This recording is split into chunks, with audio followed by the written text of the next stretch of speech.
I have no place to stand, so this'll have to do. Welcome to Artist Autopsy, or whatever I call it when this comes out, the pilot episode. I have some work to do on this series if I continue it. I want to continue it, but hopefully you'll enjoy this first episode. I do recommend to tab out. This is more of a podcast than a video format. Without further ado, let's get to the introductions. Hi, my internet famous name is DeemeeArt, well, soon to be famous, Winky Face. I'm an internet artist. I do 3D modeling, basically everything in terms of art, what you can get my hands on.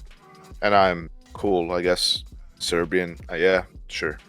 My name is Emanuel, and I am a jazz saxophonist and a woodwind player and a fun guy to be around, presumably. But I guess I'm not really allowed to say that about myself. My name is Ayan Imai-Hall, and I am a tap dancer, and I'm from Lee, New Hampshire. My name is James Murphy. I am a professional drummer / instructor, professor on the East Coast, man. Boston based. My name is Knight Zhang. I have worked as a freelance illustrator, and I've just started getting into character and concept design for entertainment within the past couple years. But I've been doing freelance illustration for about 8 to 9 years at this point. I guess I also kind of do online content creation because I stream on Twitch. But other than that, yeah, that's pretty much what I do on a day-to-day basis.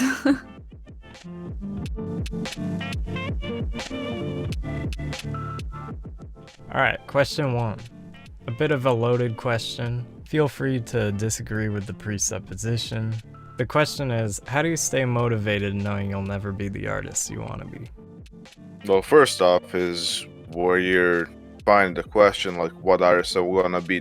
Is the artist I want to be now or later or something? Because that changes, especially like how you decide your profession and what you like during life. I like doing art. It doesn't actually motivate me. It takes me away from it all. Even when I do like jobs or commissions, art is something, an expression and a mindset that pulls me away from everything that's real. It's a mimic. And what kind of artist I want to be? I always want to be the very best I can. I would like to draw monsters for a living because I think they're imaginative. But I think that will change in the future once I get more experience or find something else. I don't know, maybe fall in love and start drawing my wife. Things change. It's not that you need to stay motivated, it's that you find experiences that make you wanna still do what you wanna do. The main thing is persistence. I think it's not motivation, it's persistence. Because you get better eventually, but the artist you wanna be, or you never become the artist, you might become something of the degree. There's so many people out there that reach the potential but are not known for. You'll reach the potential. It just takes effort. Is it slower? Is it faster? You'll get there, but by the time you get there, you're just gonna be bored. From my experience, yeah, you come to that, but then you're like, cool, now what? Staying motivated or feeling bad because you won't become something is, pardon my language, just pussy talk. Doing art and being an artist is mostly an expression and a lifestyle. And everybody's an artist in their own way. It's not just the creative arts. Like, I feel like the question, how do you stay motivated knowing you'll never be the artist you want to be, is how do you stay alive knowing you'll never be the Superman you dreamt as a kid? I don't know, you keep going. It's fun. That's all that matters. It's not about being there. You'll survive one way or another. Just keep having fun. I guess the problem is I don't really know that. I know that it would be very hard. I feel like the thing is, the better that you get at something, the more new things you become aware of. I can't think of a good metaphor right now, but you know how like I don't know, we used to watch this show called Lost on ABC, maybe, I don't know what the channel is. It's like about all these people that get like lost on an island. And my dad would always complain at the end of every episode that like you end up with more questions that answers, right? So you have all these questions, and at the end of the episode, they answer like one or two questions, and now you have like even more questions. So the problem is like the better you get, the more you realize how much you like don't know and how much longer the journey is. But the thing is, I really enjoy that journey. I think it's a lot of fun to keep going, and honestly, like it would be so much worse if you could obtain like your ultimate goal. A friend actually said that to me in high school. It's like a really profound thought. He said his biggest fear was obtaining his biggest goal, because what do you do after that? So in a way, I stay motivated knowing that I can keep learning. But I guess it's like an addiction. Like, I'm not going to amount to anything spectacular, but like I am infinitely approaching a limit. So like, you know how like there's infinite numbers between 0 and 1, right? Because like, you know, you have like 0.5, 0.75, 0.753, you know? Like you can get closer and closer to 1, and that's kind of like what music is for me. Is like I feel like I'm infinitely approaching perfect. It even makes sense if you think about it, because right in the beginning of your musical journey or your journey in whatever you're doing, like you make progress so much more quickly.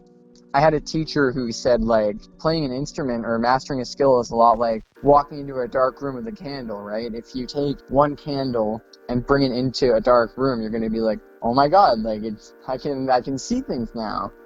And then you bring another candle in, and you're like, holy shit, now I can, like, really see things. But, like, if you have 100 candles in a room, and you bring another candle in the room, it's not going to make that much of a difference at that point. I think the push is important. I think that that's really what is the point of it all. You know, if you're not pushing, you're really not going anywhere, you know? You know, they call it the shed for a reason, you know what I'm saying? If you're just trying to get somewhere, then you'll find your motivation through that, you know. It's sort of like what you believe in, you know what I'm saying? Like, do you believe in yourself, or do you believe in this music, you know? It is kind of like a one or the other, but it's simultaneous, of course, you know.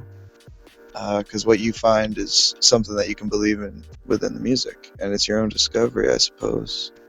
If you have that kind of, I don't know if the word's faith, you know what I mean? But yeah, if you have that kind of faith, I guess, then you will never stop growing. Not even in the art, you know. If you live your own life, by the time you're like 18, you realize things about the world. By the time you're 30, by the time you're 70, you know, you grow. You know what I mean? It just takes time. For some people, it takes a long time to figure that out. And for some people, it doesn't take that long at all to figure certain things out. But it doesn't mean that they don't know certain things, you know what I'm saying? So everything takes time, I suppose. Timing's everything. You know, there's this very important tap dance movie called About Tap. And it features 3 tap dancers, Jimmy Slide, Chuck Green, and Steve Condos. But there's something that Jimmy said that's classic, you know, and he says, it takes a lifetime of dancing to really express yourself. I'm saying the quote wrong, but yeah, it takes a lifetime. Like, if you were to accept that idea, you kind of understand that every day is moving forward as much as you give yourself to it, you know. You don't have to run. It's happening right in front of you, you know, as long as you're letting it. But no, there's just another little funny thing. He said he was talking about slides, right? And again, I'm going to get this quote wrong, I swear. But he was talking about slides. He's like, you know, they call me the blur, you know, because I talk so fast, you know. That's where the slides come in. And then he says, but sometimes you don't know the floor, so you slide maybe 3 feet long, you know. You don't really know where you're going. You know? So then he said, after that, the quote itself about slides is so cool. It was like, there's no certainty about where you want to end up. But then he says, you gotta have something to do when you arrive there.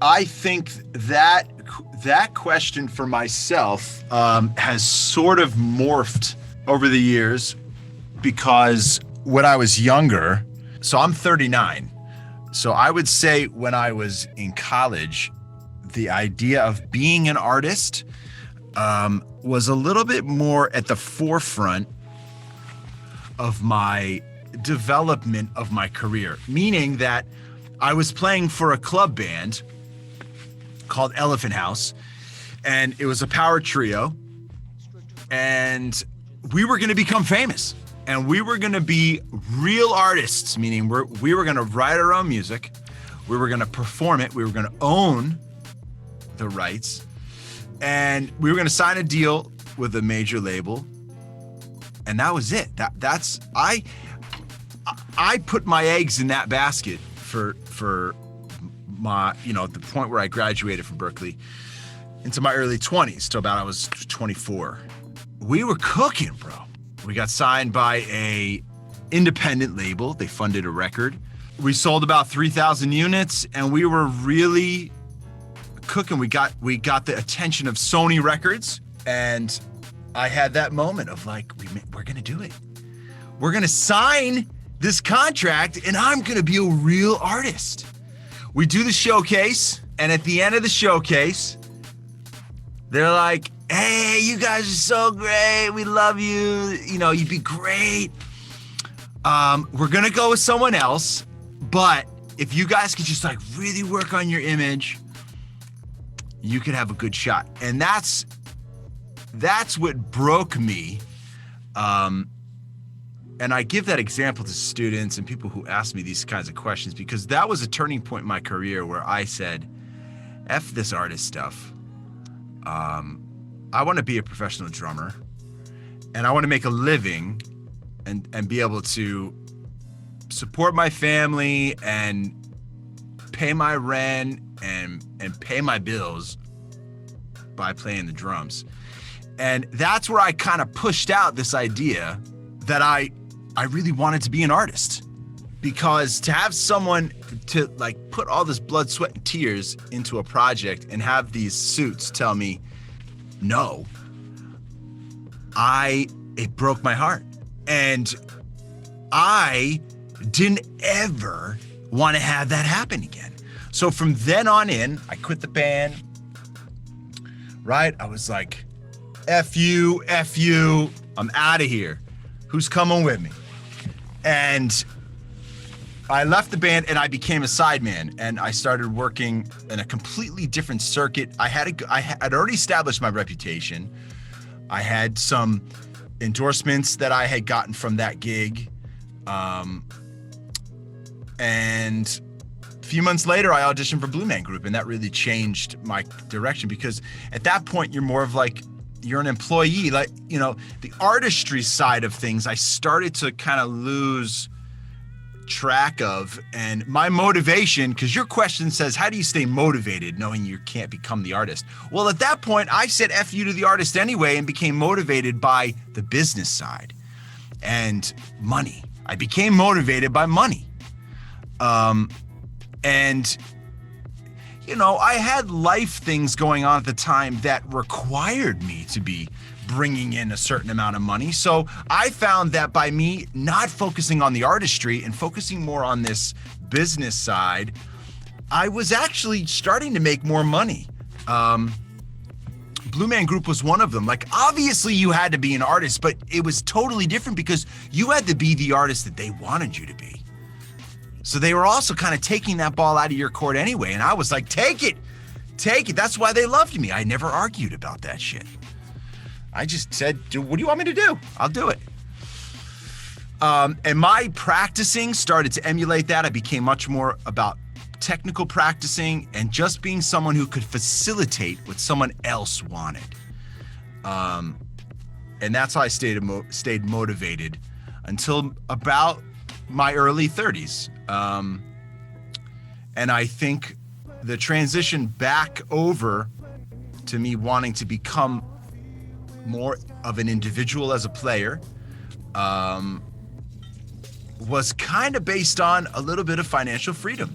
When I didn't have to focus so much on the money side and I could focus a little bit more on the artistry, I started to enjoy it again.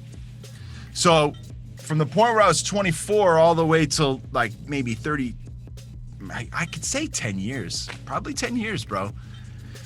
That part of my career started to transition again in my early 30s back to more of an artistry. I started to play with club bands again. I started my own band called 3 Vibe that was based around what I wanted to play. I am not a writer at the fundamental part of my skill set, but I started to enjoy working with writers again, which I had completely been obliterated by my 20s, and the record label thing. So the short answer is money kept me motivated through my 20s. And in my 30s, the artistry and trying to become the artist that I have in my head now, the journey is keeping me motivated. But striving to get to the artist that's in my head is keeping me motivated right now. Knowing that I might not ever get there, I think I've accepted that. I have accepted and I have embraced the fact that that's part of my journey is not ever getting to the golden level. And I'm okay with that, man, because I'm enjoying the journey so much right now. My practicing, I'm enjoying my practicing. I'm enjoying my teaching and my career at Berkeley. So I think that's where I'm at with the answering that question in the best way that I can have you understand my journey as it fits into that concept. So I guess for me, I think that the premise is slightly different for me, because I have never been too focused on the thing that I was doing. I've always been in love with the act of doing it. So with drawing, I've always loved the act of drawing. What it is I was drawing, the ideas that I'm sharing by drawing, those were never nearly as important to me. In terms of the artist that I've always wanted to be, that's still there. That's definitely there. I've always, everyone has dreams of the version of themselves that would be the most fulfilling. But I think in the end, I've come to terms with the fact that if I try to think of my life in too big of a term and too broad of a period, I'll struggle to fill in the gaps in between, the years of time in between, that will lead to that result, because all I'll do in the time in between is worry that I won't be able to get there. So I guess in a way, a part of me wants to dream big, but a bigger part of me has learned to live small, so that I do what I can in the time that I have right now on a day-to-day basis. That to me does, in a way, contribute to that vision of a person I'd want to be, but also keeps me sane and keeps me happy in the moment, because I understand that anything can happen in your lifetime. You can't really plan for things in the future, and in all likelihood, I won't be the person that I thought I wanted to be when I was 20. I'm certainly not the person that I thought I was going to be back when I was 10. I'm not the same person. And I'm sure that when I was 10, I would have been proud of where I'm at right now, but it's definitely not the same dream. For me, I stay motivated because I've learned to be happy being present in the moment, being present with the work that I'm doing right now, because the work does make me happy. But I guess, granted, that's not true for everyone. Not everyone loves the craft. They love the result. They love the possibilities of their craft. But again, I think I am personally very lucky that I find fulfillment and enjoyment from being present with my craft every day, and not so much going out and achieving that grandiose goal that seems so tantalizing but might not ever happen.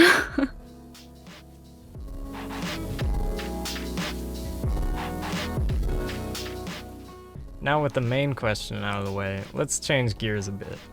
Has there been a limitation that has caused you to innovate and become closer to the artist that's true to yourself?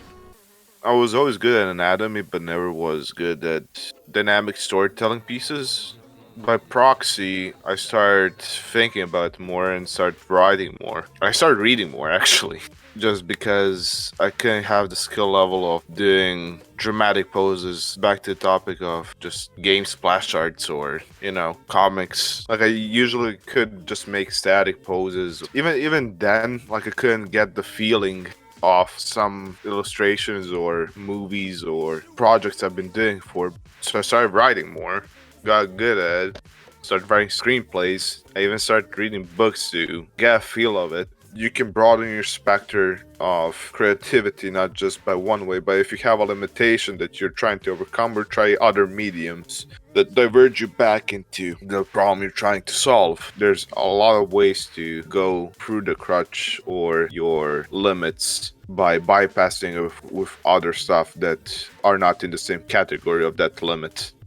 So I don't necessarily think that I'm like the most innovative person. I think that a lot of the time I'm doing things that I think are innovative, and then I find out that my ideas are just like, they were in my subconscious, so they weren't like directly stolen, but like I'll like think of something and I'll be like, oh, this is great. And then like 3 months later I'll hear something that sounds like, unfortunately, sometimes not even so vaguely similar. And I'll be like, oh, so that's where that came from. I don't really know that I'm the most like innovative person, but I do think that like my playing, I try to emphasize like energy and be very energetic and like prioritizing like group interaction, because I think that's what I'm most interested in getting from the music. Like I kind of think of it as a language. I'm a very extroverted person. I really enjoy like communicating with others. I feel like music is like, or jazz music particularly, is like a very like heightened form of community and like group communication. People will say that jazz is like a language because like it's like, oh, I went to the store. Oh, you see how when I say I went to the store, there are all these like inflections and all that, and I say like, I guess so, but I think of it even more as like you're communicating like different like energies and vibes by like the way you play and like your note choices and like your rhythmic, your variations and all that. So I think that I'm more focused on that because I am not able to play with the most technical proficiency, and I am working on that. But like I said, I'm like infinitely approaching like one, or infinitely approaching perfection. I'll never get there, and some people are a lot closer than I am, and that's totally fine. And yeah, I guess there's sort of like a competitive nature to this question too, because I guess the idea is that there is like one person who is like better than the rest, and that's kind of like the thing that deters you, like I would probably feel better about my playing, or theoretically I'd feel better about my playing if I truly felt that there was no one better than me on the saxophone and there were no better jazz musicians than myself. I think that would make me, so that would kind of be a bad thing, because you kind of use the examples of other people not only to push yourself like from a motivational standpoint, but also to like inspire you.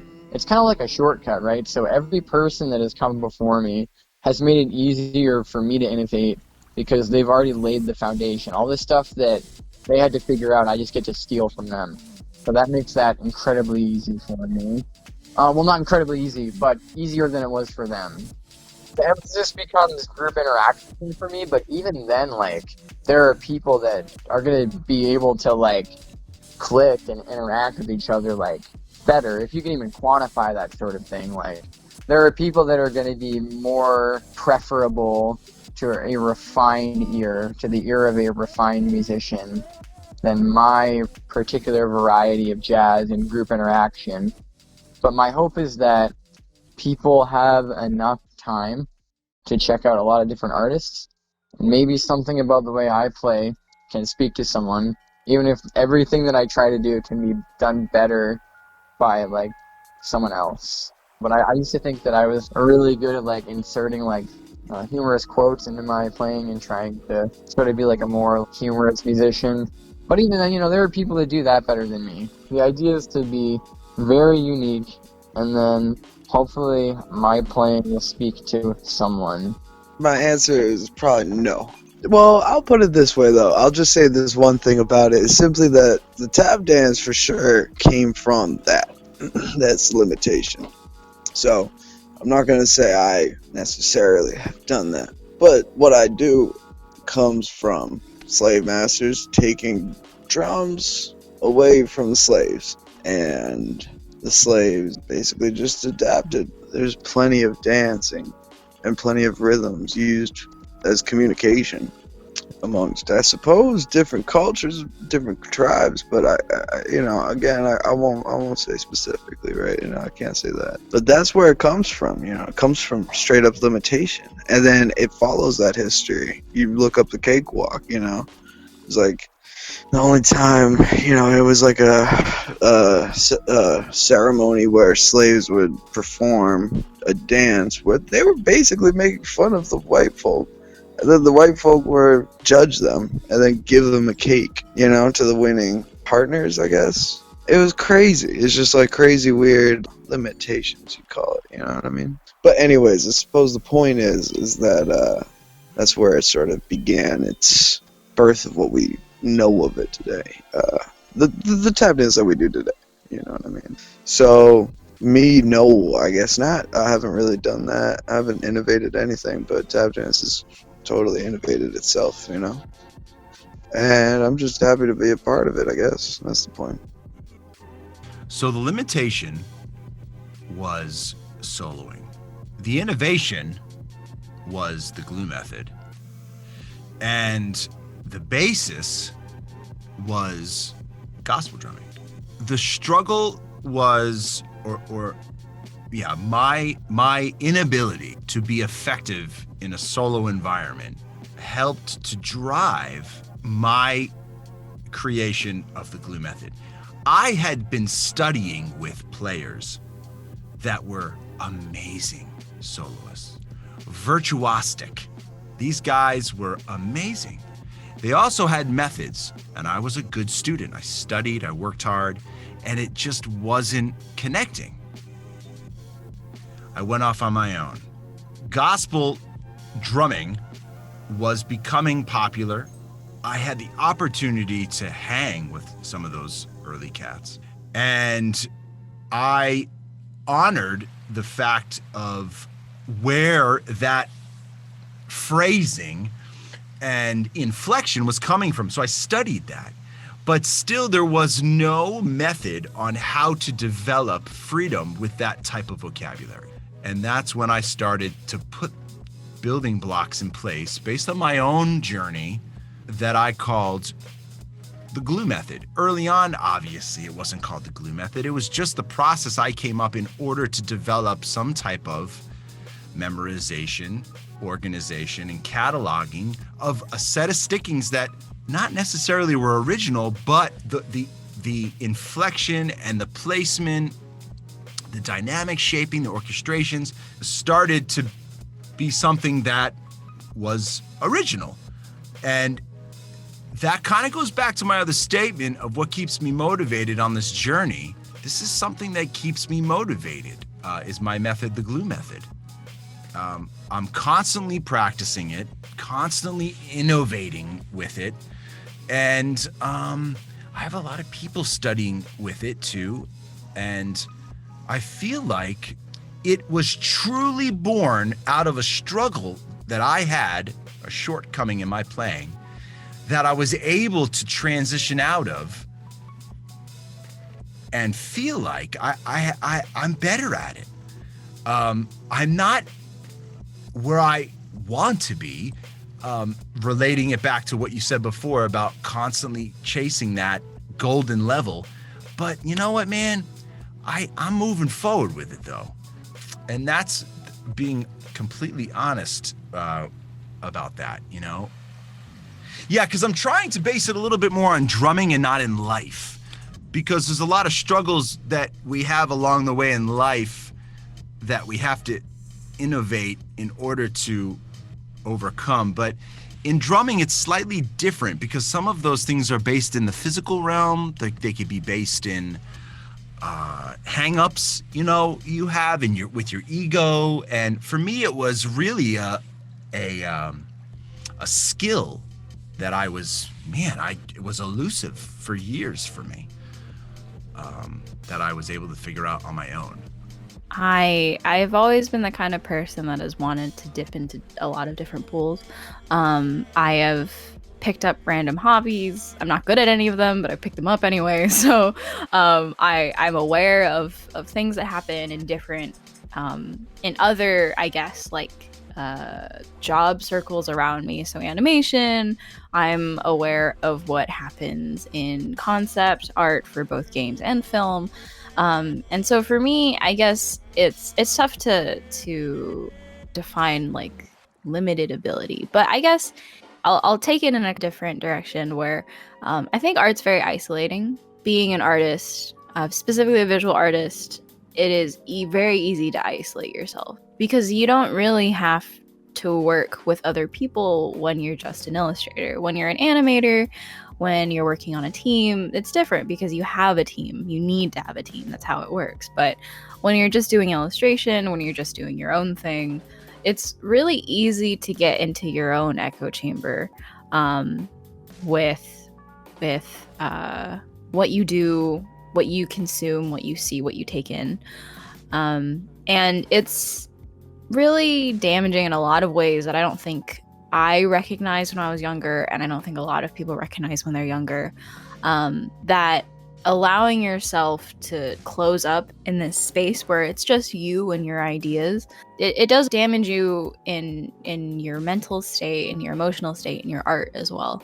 And so for me, I think it helped me grow as a person to recognize that I can't do this alone, even if this is a very lonely job in a sense, because when people come to me looking for my art, they look for me specifically. They don't look for my team. I don't have a team, and so it is on me to bring other facets of art into my field. I have tried in my life to be more worldly aware for the sake of bringing something new to the table. I think it's very easy for me to have always stuck with the things that made me who I was when I was growing up. I watched a lot of anime, I read a lot of manga, and I could have easily just decided that that was it, right? But I knew for myself that wasn't, one, the kind of person I wanted to be, but two, that wasn't the kind of person I wanted to add to the world. I didn't want to be another person who just kind of spit out the same repeated designs, the same repeated style, the design language. There's plenty of people out there who could and are comfortable with that, but I found that because this work, this style of working is so isolating, I need to make an active effort to reach out and create connections to other forms of design and other forms of art, so that my art is more well informed, my art is more well connected, even if I am still the only person that is handling it. So it's not so much innovating, I guess, but I have tried to be someone who is interested in a lot of different things, whether or not I actually engage in them. So reading up on different kinds of history, following a lot of blogs and kind of socio-cultural, historical discussions, trying to pick up experiences from different people and trying to add all of that. How that really affects what I do is hard to describe, but I'd like to think that by engaging in different forms of art, by engaging in different periods of art, but then also engaging in things that aren't art related at all, it has helped me be less isolated in my own echo chamber, because design is very personal. It's very much what you consume on a day-to-day basis, what you grew up with. I don't really think that the things that I grew up with are necessarily that interesting.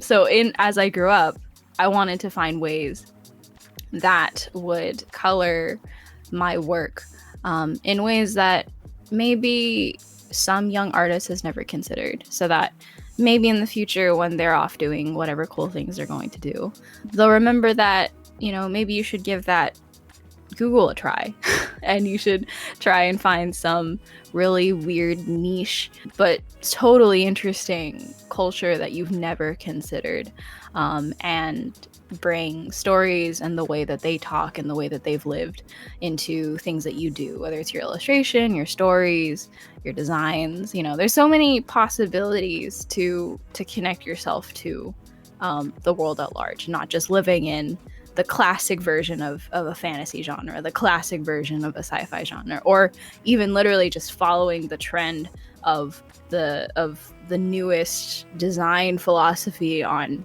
art websites like ArtStation, because they have their brand. But what can we do as a new generation to innovate that brand? Has always been kind of what I've tried to do growing up and moving forward. So I guess that would be, in a way, what I've tried to innovate within myself. Because I know for a fact that I could have just not done that and allowed myself to live with the things that I grew up with. But I guess this limitation has kind of made me bored. So, you know, I'd hope that from that boredom, I have gained a better perspective on a way that I can make the work that I bring and put out far more interesting than what it could have been had I not ventured outward.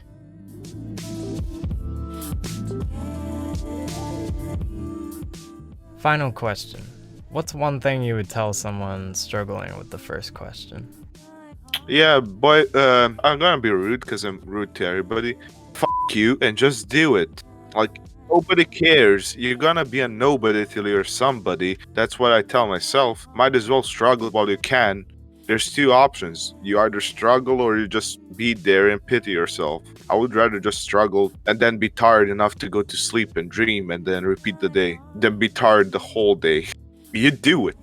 That's the thing you do. You don't need motivation. Motivation comes from sources of what makes you happy, what makes it fun. You just do it.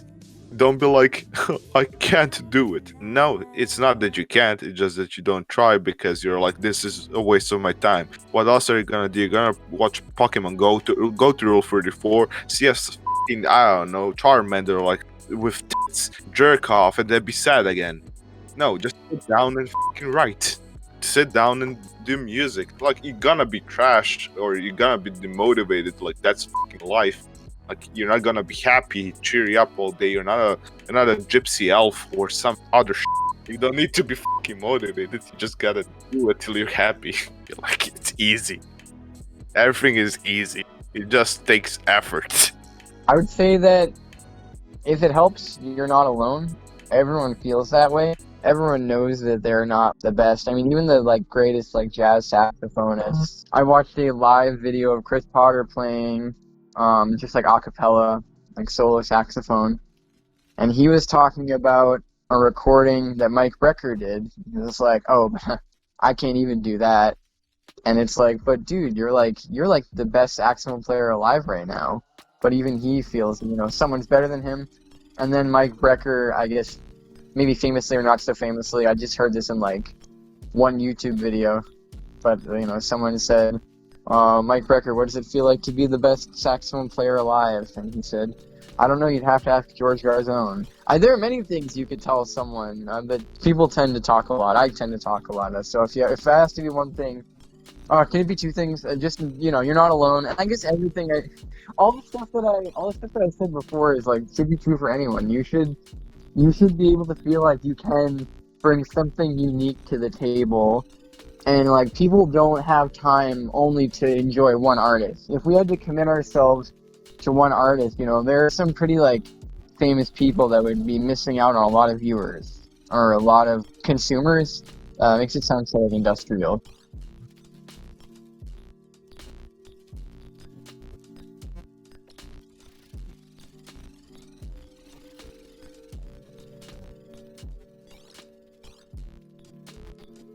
Yeah, if you're struggling with the first question, I don't think you're being humble enough. I've learned along the journey of this, and I feel like some of my success in the music industry and with the people I've worked with, obviously at a certain level, everyone is killing. When you get the third call back to any audition, whoever's left is killing. That's not the question. They're looking for who can fit the part. And sometimes for me, that's come down to being humble. And in being humble enough, you have to be able to pick apart your own journey and be honest and understand that just because you might not ever reach that level of playing that we're all trying to get to, and you say to yourself, I might not ever get there. That can't be something that necessarily destroys the journey. So stay humble and be okay to say, I'm cool with the journey. There's plenty more, aggressive things you can say about someone who's struggling with a question like that. And I always felt like in arguments that I've been involved in green rooms and music directors really going in on somebody on a gig, one of the things that is gonna hit someone hard is that word humble, man. Be humble. Because if the most killing cat out there is not being humble, I'm telling you, man, they're not going to be as successful as they could be. I really believe in that. Keep your world small, right? It's tough to feel like you can't be certain that you'll ever be better than who you are. And sometimes it helps to hear that you're not the only one. Sometimes that doesn't help at all. I know that when I was younger, I was so convinced that I was the only one who was struggling, right? Especially because now it's even worse because on social media, people curate the things that they post. They never post the things that they're not proud of. But then you look at a younger artist who's looking at this near perfect gallery, and they look at their own work and they see nothing but mistakes that they never post, and they feel like, am I doing something wrong? Am I just not cut out for this? And it's painful, and we're not allowed to do that in private anymore, right? Because if you wanted to get into a professional space, it almost seems like you need a social media at this point. And I don't really know how it is for musicians, but for artists, this is the new zeitgeist. And it's unfortunate and it's damaging, and I wish it wasn't the case. But I am, in a way, very connected to younger artists who come to me with a lot of uncertainty. They seem pretty determined to declare themselves as someone who will never be good enough. Because in ways it assuages the anxiety. It relieves the anxiety of not knowing if they just tell themselves that they'll never be good enough. But it hurts to feel that way. In ways, I guess I'd hope for the people that it helped to know that you're not the only one, but also that you don't have to dream big. You don't have to think big. I think there's a big onus on people to want to achieve a lot of things in their lifetime. But to be honest, a good life lived can honestly just be, being in a decent house that's big enough for you, but not too big that you're uncomfortable. Having like a group of friends, making art that you enjoy, that makes you happy. That's a dream well achieved, right? And it's hard because you want to dream big. I think everyone wants to dream big. But I think it also pushes us to want to be someone that we aren't faster. And we'd like to think that we're willing to sacrifice everything to be that person. But I don't know. Sometimes I think about all the things that I did, that I sacrificed to be a quote unquote better person faster. And all it did was end in pretty bad heartbreak, right? I ended up being burnt out for about a couple years. Took a gap year after high school because I couldn't handle it. Probably one of the worst years of my life. And then I went to college, and it wasn't so much college as a wake-up call as more of me being out in a different place, being a wake-up call that I can live my life the way I need to, at the pace I need to, and enjoy every day, versus being afraid that I'll never be that grandiose person in the future. It's tough because everyone's different. I'd like to be able to sit down with everyone and talk to them about how they're feeling, why they're feeling the way they are. But as in the end, keep your world small. focus on what you need to focus on. Plan ahead, but don't plan too far that you're trying to tell yourself that these things are 100% going to happen if I'm going to plan them. You know, some ways go with the flow, but also in some ways live in a way that enables you to do the things that you want to do, because that's really honestly the best part about art, right? Is that it doesn't actually put any rules on you. You've invented those rules for yourself. And so it's just waiting, just sitting there. And you can do whatever you want with it. If you want to take it easy, it's not going to tell you no. So you might as well try. All right, now plug all your stuff. Twitter, Instagram, and soon ArtStation, DeemeeArt. I do art. Should do some animation for YouTube if I manage to pass school exams. But yeah, DeemeeArt on everywhere. Because nobody is original as me just putting art in front of my nickname. Okay, so I have a funk band called Clandestine.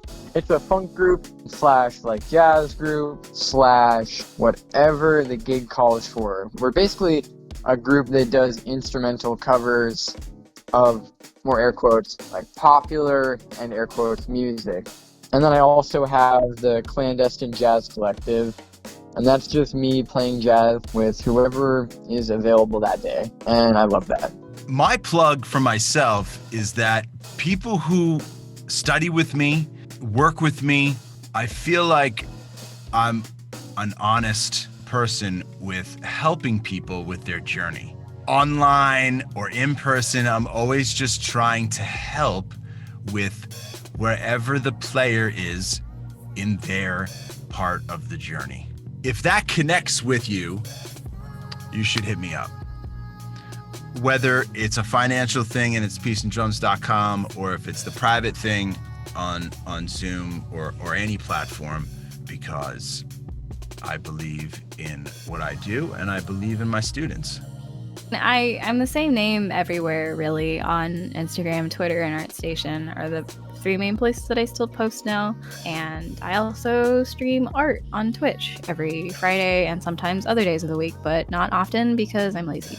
So if people are interested in hanging out and chatting about art and asking questions about art, I'm always happy to do little tutorials or get deep on Fridays. I'm pretty sure I have the information on my Twitter page, so if you go there on my bio, you should see my schedule and a link to that. That's it for today. I want to thank all the artists that participated today in this stupid little project of mine. They're all amazing. I'm racking my brain for ideas for the next episode of people like this one. Feel free to criticize what I've done here, my setup, the structure. Any of that is much appreciated. And yeah, that's it. I'll see you guys in the next episode, hopefully, of Artist's Autopsy, or whatever I call it. See ya.